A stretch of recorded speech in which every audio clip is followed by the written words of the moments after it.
In part 2, we started looking at string functions in the tidyverse. Let's continue that here in part 3. You can extract parts of a string with the str_sub or string sub. Let's get rid of room in this next example and just extract the number portion for these room numbers. I'm going to run line 133 to give us school rooms, which will have the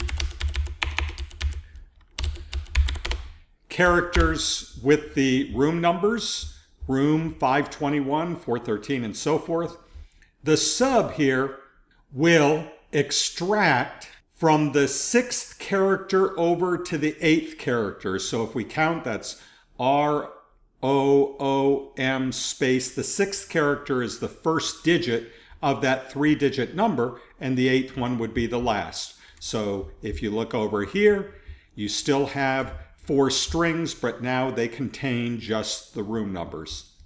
Alternatively, with this command, we can use minus to count from the end of the string. So this one will do the same thing. It starts at the end of the string and counts 1, 2, 3 from the end, and then 1 from the end, and takes it from the 3rd from the end to the end. And so when we run this, same thing. You can also do this with the assignment operator. So think about what this is going to do.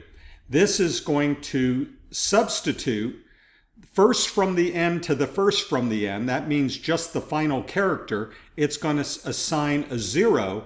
It's now going to be part of school.rooms. So I'm going to run it, and now I'm going to print school.rooms, and now you see that the last digit has been replaced with a 0. There are functions in the tidyverse for changing to lowercase, uppercase, and title case. So let's initiate this object. We'll call it first Prez with George Washington. And now watch what all of these do. You probably can anticipate what it will do. Here is uppercase. Here is lowercase.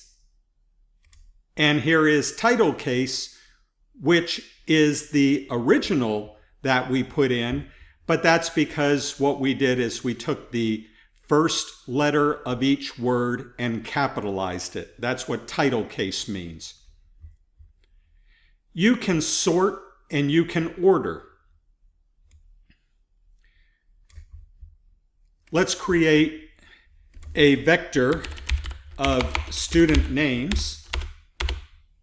And now let's sort these names. You can probably guess what this will do. It puts them in alphabetical order. Let's see what the string order function does on line 158.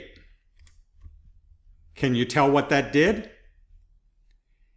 This is just like the order function in R. Sometimes it's hard to remember what that does. So what this is saying, the first place is the second element of the vector. Let me go ahead and print this vector again right underneath this. So Alice is in second element of the vector. It would be in first place. The next place would be the 4th element. 1, 2, 3, 4, that would be Carl. And so forth all the way to the final element is the 5th. 1, 2, 3, 4, 5, that's Richard. Now this is very useful when we want to rearrange things in a matrix. Look at this. Here I have string order of student names right here, and then I have student names. So see what this is doing?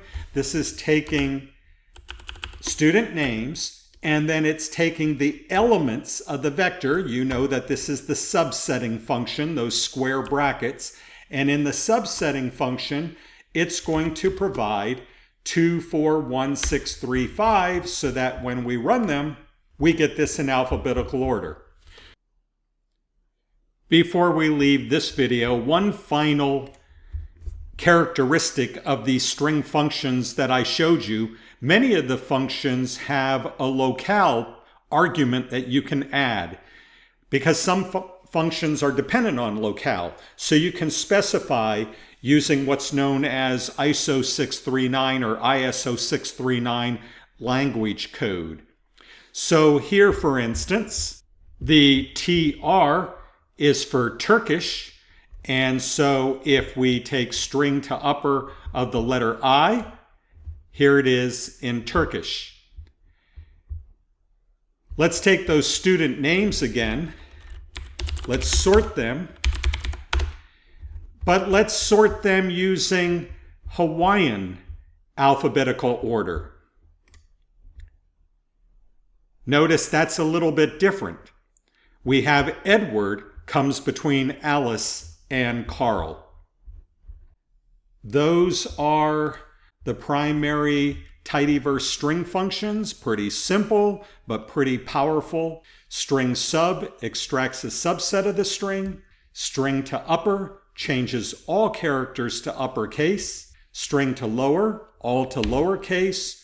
String to title changes the first character of each word to uppercase and all other characters to lowercase. String sort sorts a vector of strings to be alphabetical. And string order provides what ordering of the vector would make it alphabetical.